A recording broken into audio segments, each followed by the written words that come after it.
¿Qué tal? Muy buenas. Bueno, hoy voy a compartir con vosotros un artículo que publiqué hace ya algunos años, en el año 2014, en la revista Cuestiones Pedagógicas de la Universidad de Sevilla, que se titula La investigación cualitativa a través de entrevistas y su análisis a través de la teoría fundamentada. De los artículos que tengo es el más citado, es un artículo que tiene a día de hoy en torno a 300 citas según Google Scholar, es decir que muchas tesis doctorales, artículos científicos que, pues abordan desde la perspectiva cualitativa pues la investigación que estén haciendo, se basan o citan este artículo, ¿no? Es decir que yo, aquellos estudiantes y aquellas personas que estáis ahora mismo inmersos en TFG, TFM, tesis doctorales, os recomiendo, que veáis ese artículo, que además lo podéis descargar como siempre en el link de abajo, porque os puede arrojar luz y os puede ayudar, ¿no? a encontrar, digamos, el camino en vuestra investigación, ¿no? Es un artículo que, como os digo, analiza la investigación educativa desde la perspectiva cualitativa y pone un especial énfasis en la investigación a través de entrevistas, ¿no? Y sobre todo en la teoría fundamentada como metodología de análisis y de investigación, ¿no? Yo no me voy a centrar hoy mucho en explicaros el tema de entrevistas, que haré otro vídeo hablando de los tipos de entrevistas. Y bueno, como os digo, en primer lugar, pues se hace una aproximación a la investigación cualitativa propiamente dicha, ¿no? Se especifican pues cuáles son esas características que la definen, cómo se utilizan también cada vez más los métodos mixtos y después, pues nos centramos, o me centro en el aspecto más relacionado con la teoría fundamentada, ¿no? Como teoría de investigación cualitativa en la que pues poder sustentar un estudio, una investigación en la que estéis inmersos, ¿no? Pues como os comentaré ahora, pues se expone pues cómo se hace el muestreo según la teoría fundamentada, cuáles son los procesos de codificación y de análisis de los datos, cómo se hace esa construcción de la teoría fundamentada en los datos empíricos que proceden del trabajo de campo y bueno, básicamente en eso consiste el artículo, ¿no? Como digo, lo que se hace en el artículo es un recorrido por la investigación cualitativa basada en este caso en las entrevistas, aunque hay otras técnicas de extracción o de recolección de datos empíricos del trabajo de campo, ¿no? La entrevista cualitativa, como digamos herramienta de recogida de información, lo que trata es de, en palabras de muchos de los investigadores en los que sustentamos este trabajo, lo que trata es de entender el mundo desde el punto de vista del sujeto. Os cito, por ejemplo, a Steinar Vale, quien dice que, a través de las entrevistas, lo que pretendemos es acercarnos al mundo de ahí fuera, huyendo de, digamos, entornos de investigación especializados, como pueden ser laboratorios, para, pues poder entender, para poder describir y para poder explicar desde el interior, desde los sujetos, desde los grupos que estamos investigando o analizando, ¿no? Claro, en relación a esta cuestión, pues las entrevistas de investigación no se consideran una experiencia de laboratorio en el sentido de, digamos, proporcionar al entrevistador y al entrevistado un aislamiento respecto a las normas propias de sus contextos socioculturales. Al revés, lo que queremos es aprovecharnos y conocer mejor esos contextos socioculturales. Por tanto, pues a través de las entrevistas, pues se analizan las experiencias de los individuos relacionándolas pues con las prácticas cotidianas o con las prácticas profesionales, ¿no? Y se pone un especial énfasis en acceder a las prácticas y a las interacciones en su contexto natural, es decir, sin las alteraciones propias de meternos en un entorno artificial. Fijaos que los autores de esta teoría, de la teoría fundamentada de la que vamos a hablar, Glasser y Strauss, empezaron a utilizar o a generar esta metodología en entornos hospitalarios, ¿vale? Trabajando con enfermos o con familiares de enfermos para ver cómo percibían, ¿no?, la situación en la que estaban, ¿no? A mí me gusta siempre utilizar una metáfora que acuñó Steinar Vale del entrevistador como minero o el entrevistador como viajero. Es decir, el entrevistador como minero que va a extraer un metal valioso, ¿no?, que está enterrado en una mina, que digamos una perspectiva más positivista, es decir, yo extraigo aquello que considero fundamental, esa sería la metáfora de entrevistador como minero, o la otra visión es la entrevistador como viajero, donde, bueno, percibimos al entrevistador como un viajero, que después de hacer un largo viaje va a contar lo que ha visto a su regreso. Entonces nosotros nos vamos a situar metodológicamente más en esta segunda perspectiva, ¿vale? Es decir, más en esta segunda parte de la metáfora. ¿Por qué? Pues porque queremos prestar más atención a esa vertiente. Pero antes de esto, pues para conferirle, digamos, un corpus o una aproximación epistemológica importante, que estamos hablando de ciencia, no estamos hablando de, bueno, de un parecer, algo que me parece, ¿no? Pues es muy importante que tengamos claras cuáles son las posiciones teóricas iniciales, ¿no?, de la investigación cualitativa, ¿no? En primer lugar, yo creo que es fundamental dejar claro que la investigación cualitativa abarca distintas fases y no contiene un inicio y un fin claramente definido, como se ocurre con la investigación cuantitativa o alguna otra metodología más afín al paradigma positivista, ¿no? En la investigación cualitativa, esa fase de inicio y fin se van entremezclando continuamente, produciendo lo que, bueno, se denominó por muchos autores, como Carey Kemis, Denzin y Lincoln, Lewin, ¿no? O sea, ellos lo denominaron como una espiral autorreflexiva continua, es decir, no hay un final o un principio y un final claramente definido, sino que es una espiral autorreflexiva continua. ¿Vale? ¿Por qué? Pues porque yo voy generando una teoría, le voy dando una explicación, vuelvo a hacerme las mismas preguntas, es decir, que no es un fin y un principio concreto. ¿Vale? También, bueno, es importante tener claro que bajo la denominación de investigación cualitativa, pues incluimos distintos tipos de investigación, entre las cuales, bueno, se pueden diferenciar, pues por ejemplo, por los supuestos teóricos de los que parten, ¿no?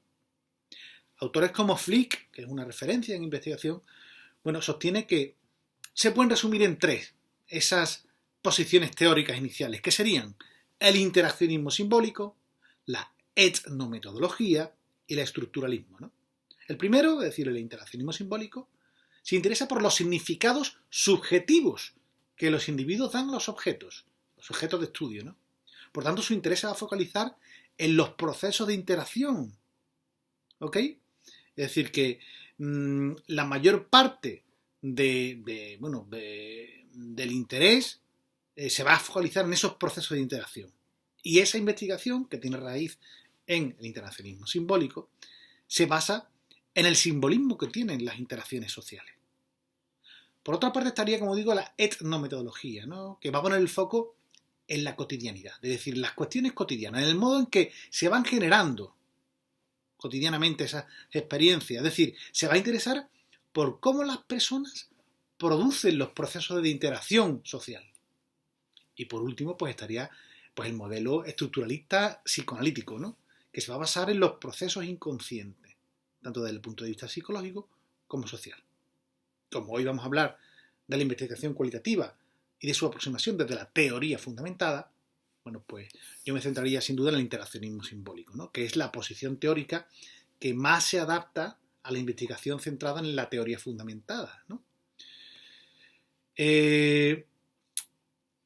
Pero bueno, volviendo un poco a las características fundamentales de la investigación cualitativa, bueno, pues hay diversas características que la van a identificar, ¿no? Por una parte, los investigadores pues van a centrar su interés en acceder a las experiencias y a los datos en su entorno natural. Es decir, tiene aquí algo también de fenomenología, ¿no?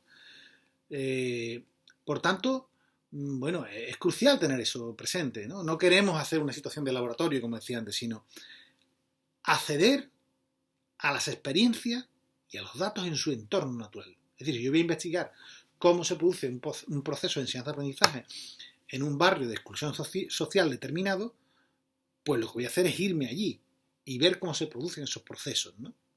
Otro rasgo fundamental es que, bueno, como decía antes, no tiene un principio y un fin claramente, definido, ¿no? Y tampoco, bueno, pues hay en principio pues un concepto claro de lo que se estudia. Y por supuesto lo que no hay es una hipótesis que después se tenga que validar. Eso es más propio de la metodología desde el paradigma positivista, ¿no? Los conceptos y las hipótesis en este caso pues se van formulando a lo largo de la propia investigación, ¿vale? Por tanto, los métodos y las teorías que se aplican a los objetos de estudio deben adaptarse al mismo, ¿no? Y si no es así, pues se reformulan, se readaptan, ¿no? O se desarrollan incluso nuevos métodos y nuevos enfoques. Por tanto, como digo, el investigador es una parte fundamental del proceso de investigación. No ya solo pues porque aporta experiencias de campo, sino también porque va participando desde su propia reflexividad sobre lo que acontece. Flick, viene a decir que, a diferencia de la investigación cuantitativa, los métodos cualitativos toman la comunicación del investigador con el campo y con sus miembros también, con los miembros del trabajo de campo, como una parte explícita e importante en la producción del conocimiento, ¿vale? En vez de excluirla, como hace la investigación cuantitativa o el paradigma positivista, se plantea incluso como una variable importante a analizar, ¿no? Es decir, que las subjetividades del investigador y de aquellas personas a las que está estudiando son parte del proceso de investigación.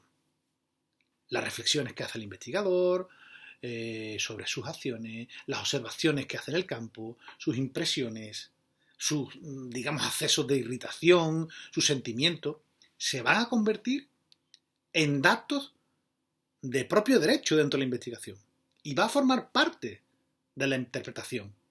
Incluso, todo eso se va a documentar a través de diarios de campo, diarios de investigación, protocolos, etcétera, etcétera. Es decir, la subjetividad tiene un papel muy importante aquí, ¿no? También, a mí me gustaría hacer una breve aproximación a los métodos mixtos, ¿no? Hoy en día, la investigación cualitativa se caracteriza precisamente por la combinación de distintas disciplinas y distintos objetos de estudio, ¿no? Hay autores como Densing y Lincoln o Flick, que ya he citado anteriormente, que afirman que la investigación cualitativa es inherentemente multimetodológica. Y pues el uso de distintos métodos de cara a lo que después llamaremos la triangulación refleja pues la intención que tiene el investigador de asegurar la comprensión del fenómeno objeto de estudio. Decían Densing y Lincoln en 2012 que la realidad objetiva es inasible. Conocemos una cosa solo mediante sus representaciones, ¿no? Por tanto, una vez que ya se ha superado esa época en la que el abordaje desde el paradigma positivista era el único que confería soporte empírico a las investigaciones sociales y, sobre todo, demostrado tras muchos años de investigación cualitativa que la investigación cualitativa es la forma más básica de investigación social, pues ahora los trabajos cualitativos se aceptan de un modo mucho más amplio que antes. Y eso, ha llevado al crecimiento del interés por combinaciones de técnicas cualitativas y cuantitativas, ¿vale? Porque nos va a permitir, entre otras cosas, triangular. ¿Y qué pasa con la teoría fundamentada, ¿no? Que es de lo que también queremos hablar hoy? Una de las posibilidades metodológicas más completas cuando vamos a trabajar con entrevistas, por ejemplo, es la teoría fundamentada, o grounded theory, que es como la enunciaron Glasser y Strauss, ¿no? Es una teoría, como digo, que enunciaron estos dos autores en el año 1967 y básicamente consiste en una metodología que trata de desarrollar una teoría basándose en la recolección y análisis sistemáticos de datos empíricos, no partiendo de ninguna teoría o de ninguna hipótesis inicial, que es lo que sí hace las metodologías cuantitativas o las metodologías que parten del paradigma positivista. Glasser, precisamente uno de estos dos autores, la definió en 1992 de este modo. Decía, es una metodología de análisis unida a la recogida de datos que utiliza un conjunto de métodos sistemáticamente aplicados para generar una teoría inductiva sobre una área sustantiva. El producto de investigación final constituye una formulación teórica o un conjunto integrado de hipótesis conceptuales sobre la área sustantiva que es objeto de estudio. Vamos a ir desgranando esta cuestión, ¿no? Sobre todo, es importante que tengamos presente de dónde partimos, del supuesto teórico, como decía antes, ¿no? Por tanto, la teoría fundamentada, es una metodología que tiene su base en el interaccionismo simbólico. Y también, en la sociología americana de la escuela de Chicago, ¿no? No nos vamos a extender mucho ahí porque si no sería interminable este vídeo, ¿no? ¿Cuál es su principal diferencia respecto a otras metodologías cualitativas? Pues que pone un gran interés en el desarrollo de una teoría sustentada en los datos procedentes del trabajo de campo, ¿vale? Aquí, bueno, pues los autores que enunciaron esta teoría, Glasser y Strauss, distinguen dos tipos de teoría: la teoría sustantiva y la teoría formal. La primera, pues hace referencia pues, al proceso de construcción teórico que surge de los datos que se van a obtener, como digo, sobre el objeto de estudio en el trabajo de campo, a través de entrevistas u otras técnicas, ¿no? Esta teoría, bueno, pues se diferencia de otro tipo de teoría que se extraen con la utilización de estrategias deductivas, pues más, como digo, más interesada en la comprobación de hipótesis preliminares. Bueno, pues aquí no partimos de comprobar hipótesis, ¿vale? La teoría sustantiva, pues tiene un cierto carácter provisional, un cierto carácter transitorio, aunque a su vez, bueno, pues va a conformar una representación conceptual en la que se va a sustentar la teoría formal, la cual, bueno, podríamos definir como, digamos, la gran teoría, ¿no? Que se va a elaborar a partir de las distintas teorías sustantivas, ¿vale? Teoría sustantiva, y de ahí, de esas varias teorías sustantivas, va a salir la teoría formal, ¿no? Sustentada en las teorías sustantivas, ¿no? Bueno, pues en base a esto, la recogida de los datos y el análisis de los datos se va a realizar de una manera que podamos comprobar esas hipótesis emergentes. Es decir, van a ir saliendo las hipótesis del análisis. No vamos a partir a priori de hipótesis, sino que van a ir emergiendo, ¿vale? Y que van a ir relacionando distintos conceptos. Durante toda la investigación, con la teoría fundamentada, pues va a ser una cuestión recurrente, va a ser una cuestión que va a estar presente siempre, ¿no? Desde el inicio hasta el fin. Se trata, por tanto, de realizar una comparación constante, ¿vale? La teoría sustantiva va a suponer pues una conexión estratégica entre la formulación y la generación de una teoría formal fundamentada, como decía antes, ¿no? En esos datos empíricos, ¿vale? Bueno, aunque la teoría formal se puede generar directamente de los datos, lo más deseable no es eso, lo más deseable es que, bueno, pues, digamos, comencemos una teoría formal partiendo de otras teorías o de otra teoría sustantiva. ¿De acuerdo? Lo que sí es evidente es que la teoría fundamentada, o la grounded theory, se vale de un análisis inductivo de los datos cualitativos para poder construir una teoría determinada sobre el objeto de estudio en el que estemos trabajando. Por tanto, aquí va a tomar una relevancia crucial el proceso de codificación, ¿vale? Que, bueno, va a analizar los datos de cara a ir identificando categorías, algo que sí tenemos muy claro que ocurre cuando hacemos cualquier investigación con entrevistas o investigaciones cualitativas, hacemos categorías. Pero claro, aquí las categorías van a ir emergiendo, ¿no? Es decir, aparte esas categorías se pueden ir subdividiendo en subcategorías, ¿no? Incluso se pueden ir agrupando en algunas categorías con propiedades comunes, ¿no? Y aquí aparece, digamos, una cuestión fundamental, ¿no? Es decir, hay que tener una apertura de mente para no caer en preconcepciones. Por tanto, es fundamental que esa interpretación de los datos, bueno, pues nosotros seamos muy fiel a lo que nos están diciendo los entrevistados. O dicho de otro modo, es fundamental centrarse en la cuestión, ¿vale? Centrarse en lo que el entrevistado dice y cómo lo dice. No es lo que nosotros pensamos personalmente sobre la cuestión que estemos analizando, ¿vale? También resulta de un gran interés poder triangular la información a través de distintas aportaciones, ¿no? De distintos participantes, es decir, distintos entrevistados. Una vez que se van realizando las entrevistas, también es muy importante ir analizándolas e ir generando categorías. Es decir, no esperemos a tener todos los datos, es decir, todas las entrevistas, para analizarlas posteriormente, sino que conforme vamos haciendo las entrevistas, las vamos analizando, vamos categorizando, porque nos va a ayudar a poder establecer categorías emergentes, teorías emergentes, hipótesis emergentes. ¿De acuerdo? Aquí hay una serie de conceptos que también tenemos que tener muy claros en la teoría fundamentada, que son el muestreo teórico, la saturación teórica y la codificación teórica. Es decir, el muestreo teórico es la técnica de selección de individuos que vamos a entrevistar, ¿vale? Por tanto, es una cuestión muy clara, muestreo teórico. Entraremos en más detalle en qué consiste. La saturación teórica es el límite que nos va a indicar cuándo finaliza el muestreo.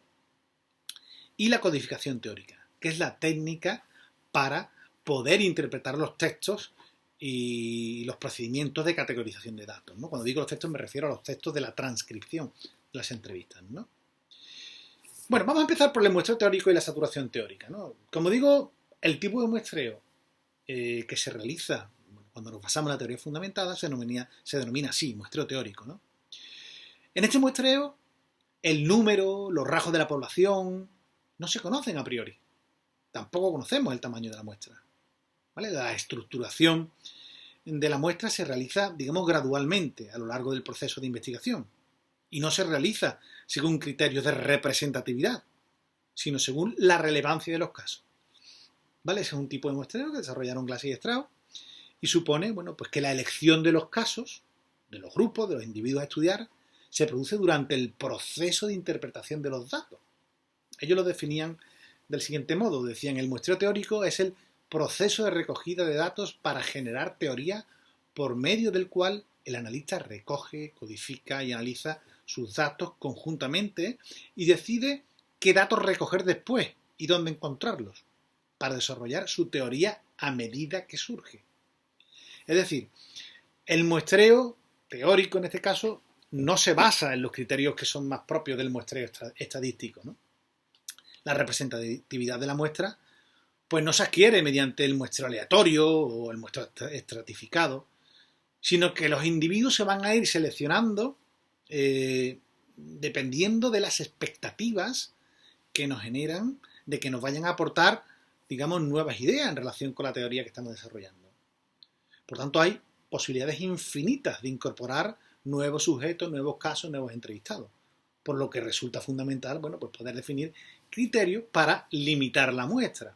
Es decir, ¿cuándo vamos a dejar de incorporar nuevos casos? ¿Cuándo vamos a dejar de entrevistar a personas, ¿no? Aquí es donde surge el concepto de saturación teórica, ¿no? que aportaron Glaser y Strauss, ¿no? Como, digamos, el criterio para determinar cuándo dejar de muestrear los distintos grupos, ¿vale? De una categoría.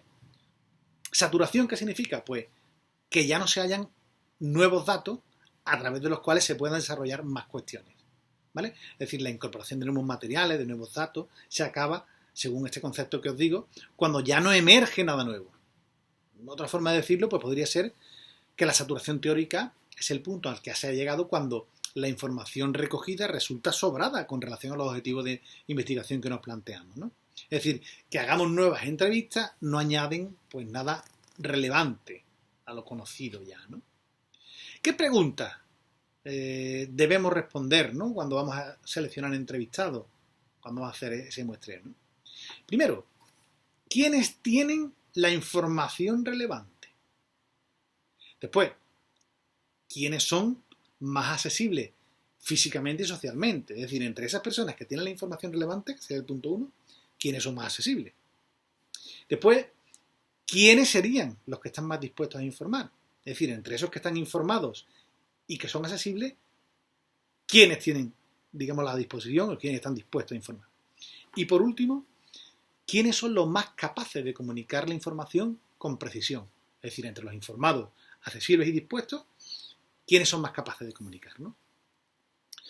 Bien, dicho esto, ¿cómo es el proceso de codificación en la teoría fundamentada? Bueno, pues se llama codificación teórica, ¿no? Que es el proceso de análisis de los datos en los que se va a sustentar la teoría fundamentada, ¿no?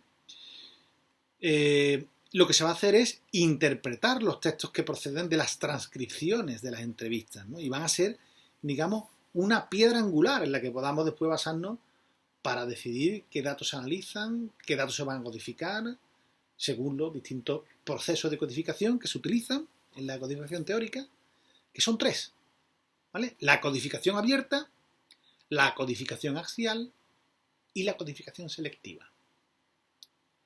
Lo que sí es evidente algo que también apostilla a Flick, ¿no?, en el año 2012, es que estos procedimientos de codificación abierta, codificación axial y codificación selectiva no se tienen que entender como algo claramente diferenciado, sino como, digamos, maneras distintas de manejar el material textual procedente de las entrevistas, en la que, digamos, el investigador puede moverse, ¿no? Puede incluso saltar de una a otra y combinar si es necesario, ¿no?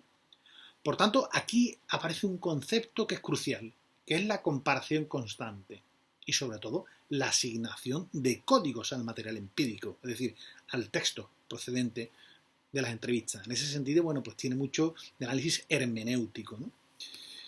Por tanto, es importante, bueno, tener presente un concepto, que es el de incidente, como, digamos, la porción de contenido que el investigador va a separar por aparecer en él, pues, algunos de los temas o palabras clave que consideramos trascendentes en nuestra investigación, ¿vale? Por tanto, como digo, la codificación abierta, podemos decir que es el primero, ¿no? Bueno, pues a través de la codificación abierta se intenta, digamos, expresar los datos en forma de conceptos. Es decir, el investigador aquí lo que va a hacer es diseccionar, fragmentar, segmentar, es decir, desenmarañar los datos que contienen los textos procedentes de la transcripción de las entrevistas, tratando de enumerar, pues, una serie de categorías emergentes con significado propio, ¿vale? Hay que plantearse preguntas como: ¿de qué habla el texto? ¿Qué es lo que sucede realmente en él? ¿Qué conceptos sugiere cada parte? ¿De qué trata la entrevista que hemos hecho con este señor, con esta señora, con este chico, con esta chica? ¿Vale? Esa codificación abierta va a permitir al investigador, en primer lugar, saber por qué derroteros, ¿no?, va a correr la investigación, incluso antes de que, digamos, de que llegue a centrarse en un problema concreto, ¿no?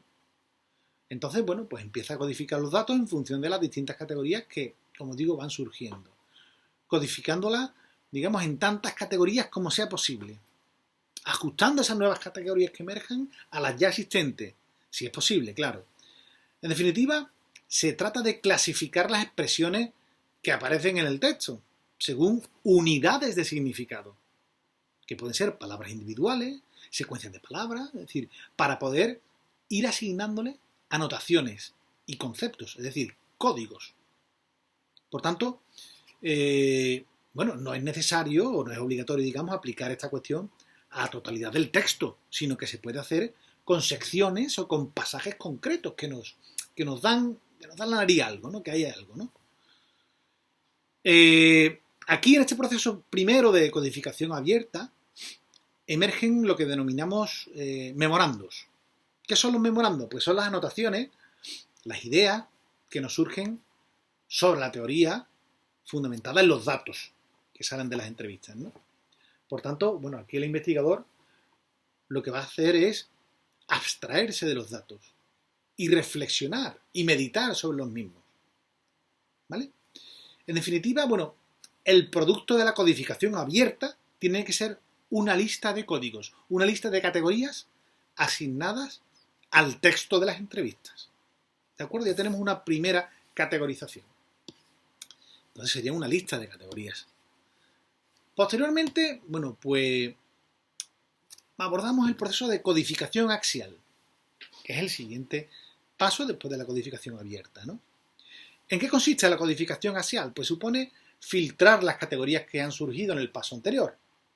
Es decir, la información se va a reorganizar creando nuevas relaciones entre los conceptos y, bueno, pues de entre todas las categorías que surgieron en la primera fase de codificación abierta, se van a seleccionar aquellas que parecen ser más interesantes para abundar más profundamente en su explicación y para poder ir después enriqueciéndolas con citas textuales, con pasajes concretos del texto de las entrevistas, ¿no? Y bueno, pues se van a elaborar también subcategorías y se van a establecer relaciones entre estas categorías y entre las subcategorías, ¿no? Y es en ese momento, como digo, cuando se van a seleccionar pasajes del texto como prueba, ¿vale?, de estos códigos relevantes para elaborar, bueno, pues esa categoría axial, ¿no? La codificación axial, decía Strauss, ¿no?, y Corbin.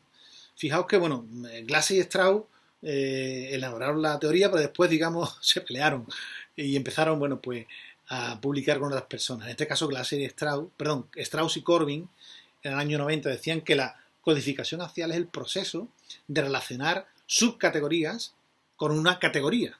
Es un proceso, digamos, complejo de pensamiento inductivo y deductivo que implica varios pasos, ¿vale? Quizás esta puede ser la diferencia principal con otras teorías, con otras metodologías cualitativas, ¿no? Es decir, aquí lo cuantitativo, en este caso la codificación, como, digamos, componente deductiva, también se incorpora, ¿vale? Pero aunque no es el eje principal de la investigación, que es un análisis inductivo, como hemos dicho. Entonces, digamos que de ahí, de esas categorías generales que aparecen en la codificación abierta, en la codificación axial, pues, se desbroza, si me permitís la expresión, y se van quedando unas categorías axiales, ¿no? O principales, ¿no? Por último estaría la codificación selectiva, ¿no? Que la finalidad que tiene dentro de la codificación consiste en seleccionar una única categoría central, en torno a la cual pues se van a organizar, se van a integrar, se van a agrupar el resto de categorías.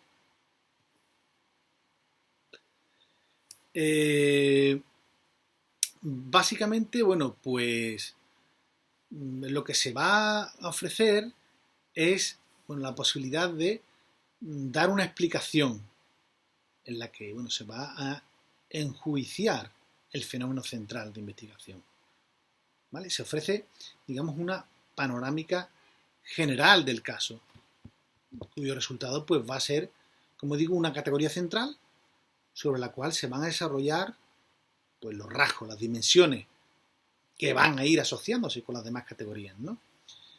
El análisis de la teoría, bueno, lo que va a intentar es describir patrones, describir pautas, ¿vale?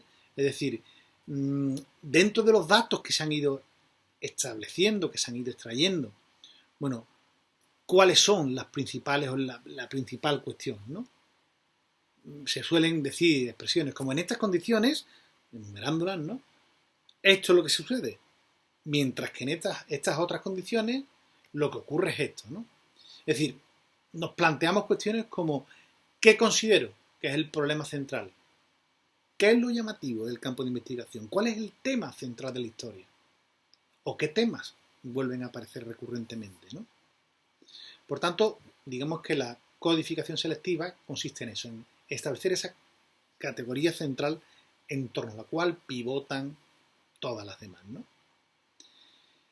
Aquí, bueno, pues hay una herramienta fundamental que es la llamada matriz condicional causal, ¿vale? Que es un elemento, digamos, analítico que va a ayudar al investigador a establecer relaciones, a establecer implicaciones, condiciones y consecuencias, tanto a nivel micro como a nivel macro, ¿no? Es decir, es una representación gráfica, un esquema, digamos, dicho, digamos, en términos coloquiales, ¿no? Es decir, nos va a permitir tener presente diversos puntos de vista analíticos y situar el fenómeno, objeto de estudio, dentro de su contexto, aportando, como digo, una visión gráfica de las relaciones que se dan entre los distintos fenómenos y entre las distintas categorías, ¿no? Y finalmente, bueno, pues concluimos con la formulación de una teoría formal desarrollada con gran detalle y que se va a volver a comprobar frente a los datos empíricos que se han extraído del trabajo de campo, a través de entrevistas, por ejemplo, ¿no? ¿Cuándo finaliza el proceso de análisis? Pues cuando llegamos al punto de saturación teórica que decíamos anteriormente, ¿verdad? Es decir, ese sería básicamente el fin del proceso analítico, ¿no? En definitiva, bueno, lo que hemos presentado en este trabajo es, bueno, pues cómo se puede abordar una investigación educativa o no educativa. Ya os digo que surgió en el entorno hospitalario esta metodología, ¿no? Desde la perspectiva cualitativa, tomando la teoría fundamentada como metodología de análisis, ¿vale? Y la entrevista, pues como técnica de recoger de información o de material empírico, si lo preferís, ¿no? Por mi parte, nada más. Agradeceros vuestra atención. Si necesitáis más detalle, no dudéis en contactar conmigo. Y además, bueno, pues tenéis el artículo completo que además se ejemplifica en una investigación que realicé sobre la formación de trabajadores a través de las asociaciones empresariales. Entonces, pues podéis ver un caso más concreto, no solamente aquí en términos generales. Muchas gracias, un saludo.